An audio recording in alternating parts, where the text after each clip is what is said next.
பனுவல் பயணத்துல இன்னைக்கு நம்ம பார்க்க போறது மகாத்மா காந்தி அவர்களுடைய சத்திய சோதனை. மகாத்மா காந்தி அப்படின்னு நம்ம சொன்ன உடனே நமக்கு என்ன ஞாபகம் வருது? அன்பு, அமைதி, அகிம்சை.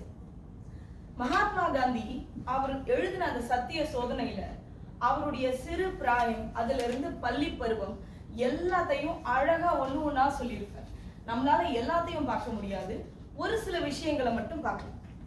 அதுல விளையும் பயிர் முளையிலேயே தெரியும் அப்படின்னு ஒரு பழமொழி இருக்கு. அதுக்கு ஏத்த மாதிரியே இவர் சிறு பிராயத்திலேயே, இப்போ அந்த காலத்துல பள்ளிக்கூடங்கள்ல எப்படின்னா, போய் படிச்சுட்டு வர்ற பள்ளிக்கூடங்கள்லயும் சரி, போய் தங்கி படிக்கக்கூடிய பள்ளிக்கூடங்கள்லயும் சரி, ஒரு குழந்தை ரொம்ப நடத்தை சரியா இருக்கு, ரொம்ப ஒழுக்கமான குழந்தையா இருக்கு அப்படின்னா அந்த குழந்தைக்கு உபகார சம்பளம் அப்படின்னு ஒண்ணு கொடுப்பாங்க. ஊக்கத்தொகை, பரிசுகள் வழங்கப்படும்.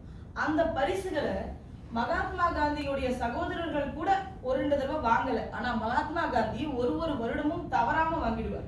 அப்பனா பாத்துக்கோங்க எந்த அளவுக்கு அவருடைய நடத்தை அந்த ஆசிரியர்களிடமும் மற்ற மாணவர்களிடமும் சிறப்பாக இருந்தது.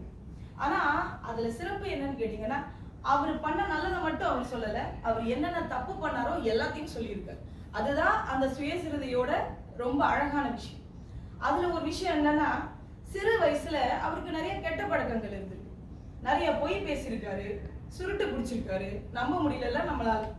அவருடைய சிறிய தந்தை சித்தப்பா சுருட்டு பிடிக்கிறத பார்த்து அதனால ஆசைப்பட்டு அவரும் சுருட்டு பிடிச்சிருக்காரு. அப்ப அவர் சொல்றாரு, நான் புகையினால ஈர்க்கப்படல, அந்த வாசத்தினால ஈர்க்கப்படல, அந்த வட்டமா மேல போகுது இல்லையா, அதுல ஒரு ஆர்வம் நான் பிடிச்சேன். இதுல நம்ம ஒரு சமூக கருத்தையும் எடுத்துக்கலாம். அதாவது பெரியவர்கள் செய்யக்கூடியதை குழந்தைங்க பாக்குறாங்க, இது நம்ம எடுத்துக்கலாம். நம்ம குழந்தை எதை செய்யக்கூடாதுன்னு நம்ம நினைக்கிறோமோ அதை முதல்ல நம்ம செய்யக்கூடாது. அப்போ இந்த பழக்கத்துக்கு இவரும் இவருடைய நண்பரும் அடிமையாயிடுறாங்க. அடிமையாயிட்டு அவளை விட முடியல.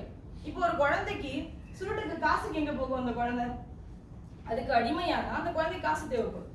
உடனே ஒரு கெட்ட பழக்கம் இன்னொரு கெட்ட பழக்கத்துக்கு அவரை கூட்டிட்டு போகுது. திருட ஆரம்பிக்கிறார். அவருடைய பணியாட்கள் கிட்டேயே அவர் திருடுறாரு. திருடி அந்த சுருட்டை வாங்கி போயிருக்கிறார். இப்படியா போயிட்டு இருக்கும்போது ஒரு நாள் அவருக்கே உறுத்துது, ரொம்ப தப்பு பண்றோமோ அப்படின்னு சொல்லி உறுத்தி என்ன செய்யறாரு, அவங்க அப்பா கிட்ட போய் நிக்கிறாரு. சரி, இன்னைக்கு எல்லாத்தையும் அவங்க அப்பா கிட்ட நான் சொல்லிடுறேன், எனக்கு தாங்க முடியல அப்படின்னு சொல்லிட்டு மொத்தமா ஒரு கடிதத்துல எழுதுறாரு. அப்பா, நான் இந்த தப்பெல்லாம் பண்ணிட்டேன், என்னை மன்னிச்சிடுங்க. எனக்கு ரொம்ப, ஏன்னா அவங்க அப்பா அவருக்கு ரொம்ப பிடிக்கும். பள்ளிக்கூடத்துல இருந்து வந்த உடனே அவங்க அப்பாவுக்கு பணிவிடை செய்வது ஒரு மிகப்பெரிய தொண்டா செஞ்சுட்டு இருந்தாரு. ஆனா எல்லாத்தையும் எழுதிட்டு, அப்பா இதை படிங்க, இதை படிச்சு முடிச்சுட்டு நீங்க என்ன தண்டனை கொடுத்தாலும் நான் ஏத்துக்கிறேன், ஆனா நீங்க உங்களை வருத்திக்க கூடாது, எனக்கு எந்த தண்டனை வேணாலும் கொடுங்க, இனிமே இந்த தப்பை நான் செய்ய மாட்டேன் அப்படின்னு சொல்லி கொடுத்துட்டாரு. கொடுக்கும் போது அவர் மொத்த உடலும் நடுங்குது. அவங்க அப்பா வாங்கி படிக்கிறாரு. படிச்சுட்டு ஒண்ணுமே சொல்லல, கண்ணை மூடிட்டு கொஞ்ச நேரம் அப்படி படுத்துட்டாரு. அவர் கண்ணுல இருந்து கண்ணீர் வழியுது.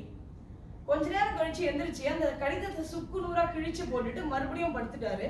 ஆனா கண்ணீர் மட்டும் நிக்கவே இல்லை. மகாத்மா சொல்றாரு, என் மனசுல அந்த காட்சி எந்த அளவுக்கு அழுத்தமா பதிஞ்சிருக்குன்னா, நான் ஒரு ஓவியனா இருந்திருந்தா அதை அப்படியே வரைஞ்சு உங்களுக்கு காட்டியிருப்பேன். இன்னைக்கும் என்னோட மனசுல அந்த பசுமையா அது பதிஞ்சிருக்கு. என்னால அதை ஏத்துக்க முடியல. என் தந்தை திட்டுவார்னு எதிர்பார்த்தேன், அடிப்பார், எதையுமே அவர் செய்யல. அவர் கையில் எடுத்தது அகிம்சை. அதான் அவர் சொல்றாரு, அவர் அழுதாரு. அந்த கண்ணீர் என்னை பரிசுத்தமாக்கியது. அந்த கண்ணீர் என்னோட பாவங்கள் எல்லாம் கழுவிடுச்சு. அன்னைக்குதான் நான் முடிவு பண்ணேன், அன்புதான் மிகப்பெரிய ஆயுதம். ஒரு திட்டுறதோ, ஒரு குழந்தைய அடிக்கிறதோ அந்த குழந்தைய மாத்தாது. அந்த குழந்தைகிட்ட அன்பா இருப்பதும் அகிம்சையா இருப்பதும் தான் அந்த குழந்தைய மாத்தும்.